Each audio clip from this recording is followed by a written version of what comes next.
that is an example of things made much easier by an opportunity that someone noticed. Now, friends and family, would they have recognized that type of opportunity? I don't think so.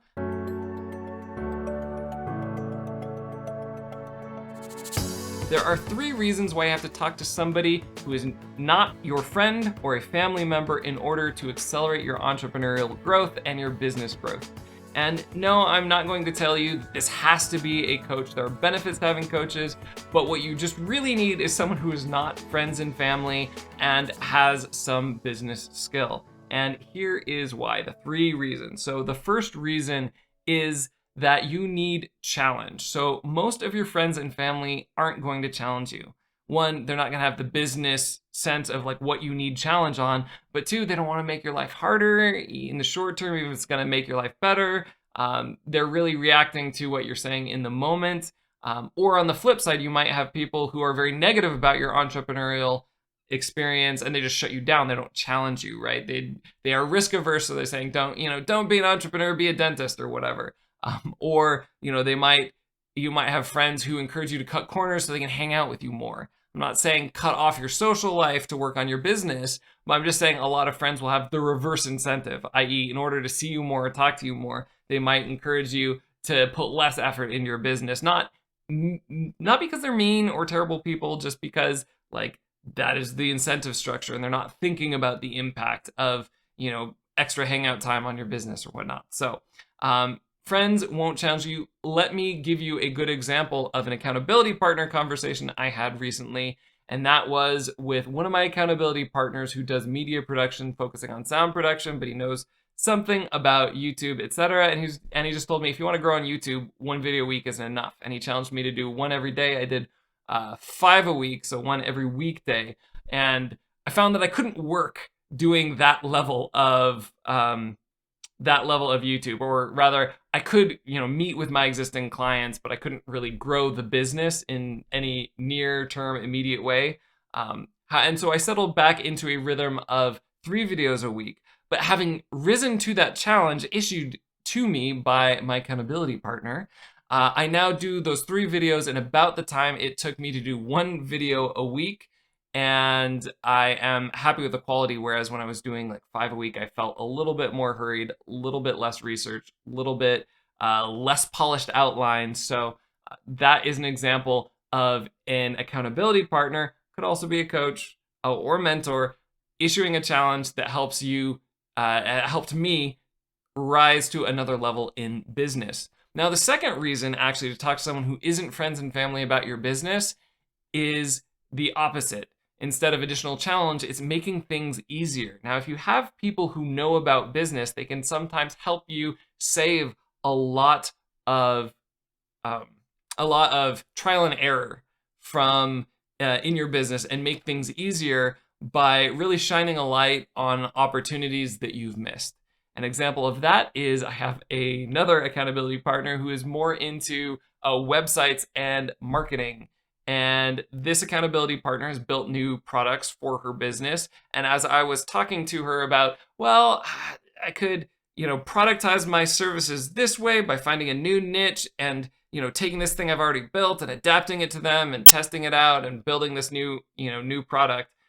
And, or, there's also this other thing, which is like, I realized a lot of people don't have Google business profiles. And so I can just talk to businesses that don't have Google business profiles claimed and haven't optimized it, don't have the links to their websites, and offer to do that.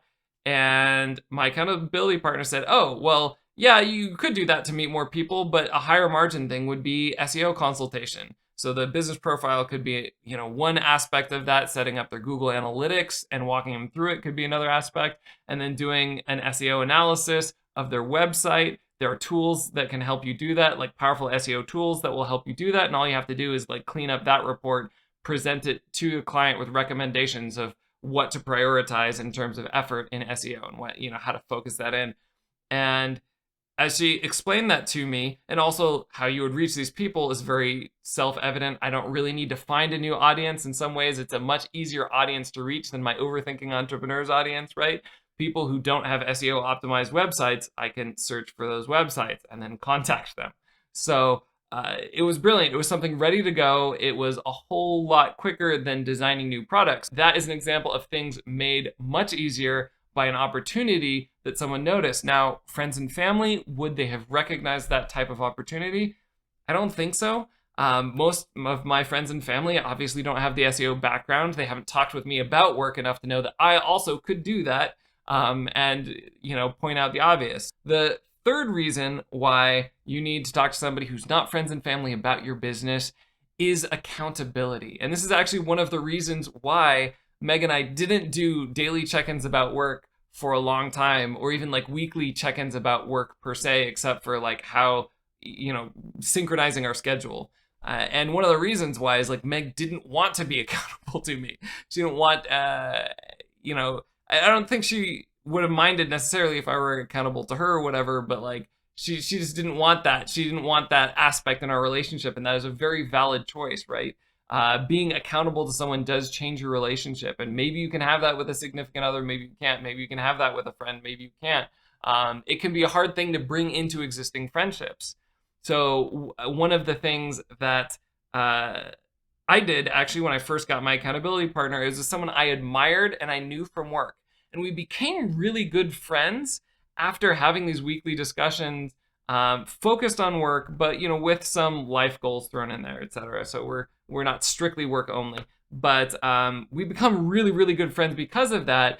But having that friendship built on a level of accountability has been amazing, and that's like I said, difficult to import into friends and family. Now, let me talk to you a little bit about the power of accountability and why this is huge. So there was a researcher, Benjamin Bloom, and he studied this thing called mastery learning, which is basically practicing something until you master it and then moving on to the next subject, which is not what most school does, right? You take a test, get whatever grade you get, could be C, could be D, move on to the next subject, blah, right?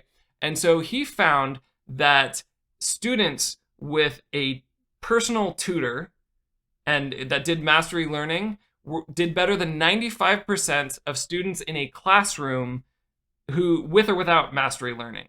So if you had a one-on-one relationship, you did better than 95% of people who had a 30-on-1 relationship. Now, let's be honest, most entrepreneurs, you're probably reading books and doing online courses, and you don't even have the accountability of being in an actual class with an actual teacher who grades your stuff.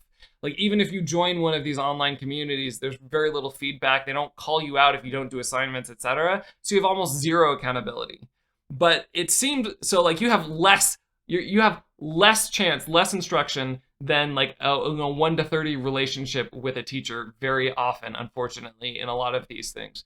But what was different in this Benjamin Bloom research, right, is, a tutor isn't necessarily going to know less than or more than a teacher. They're not necessarily going to be more expert, but what they are going to do is immediately check in with you. Did you do what we talked about last week? There's the one-on-one accountability, and that skyrocketed the students to being better than 95% of the other students. Now, if you really think about this, 9 out of 10 businesses fail. So if you can be better than 9 out of 10 or 95 out of 100 businesses, then your chances of being in that top, 10% are much, much higher, right? And that's the power of accountability. Now, again, that doesn't absolutely have to come from a coach. It can come from a mentor if you can meet with your mentor on a regular basis enough to provide accountability, and that's a problem. If you're meeting with someone much more advanced and more successful in their career and business than you, chances are you're not meeting with them once a week because they're really busy. It's still powerful to have those conversations with them, but they're not going to give you week-to-week accountability. So finding an accountability partner of someone who actually knows enough about your business to help out is really powerful. Or you could go with a coach, somebody who works regularly with people by design, that's built into the system. And what they do is they hold people accountable and help people reflect through what went well, what didn't go well, and how to grow in the next week and turn that, not just in general, but specific action items. And really their whole purpose is to keep you at the right level of challenge where you're growing enough, but you're not overwhelmed and stopped in your tracks. So 3 reasons why you have to talk to somebody who isn't friends and family about your business in order to grow: have the challenge, make it find easier opportunities that you might be missing, and then 3, the accountability. And those will unlock a lot of growth that you're not feeling, and they'll help you be a lot more serious about your business. Now, if business is your life and you're driven by that, and you're one of those people that like feels horrible when you're not being productive every second, then maybe you don't need as much accountability, or maybe you don't need part of these things. But for a lot of people who are moving into business and they struggle with focus or overwhelm, or how to balance the fact that they do have other high priority issues in their life, they have to balance family and business, etc., then it really, really helps to have someone to talk to who can give you the right level of challenge, who can help you find the right shortcuts that are going to get you to success faster, and that are going to hold you accountable so that you're actually putting in the level of work consistently enough to grow. So if you don't have that person in your life, feel free at least to always reach out in the comments. I will respond. I'll be happy to respond in the comments, or sign up for my email list, or email me. Feel free to do any of those things, and I will reach out and provide you some feedback. If you want weekly coaching, I can provide that. You can also find somebody you respect and admire, but who's about in the same place at business, maybe someone with a complementary skill set, and just propose, hey, you don't want to do a weekly check-in with our goals? We can be accountability partners to help us get to the next level. Until next week, make big changes, one small habit at a time.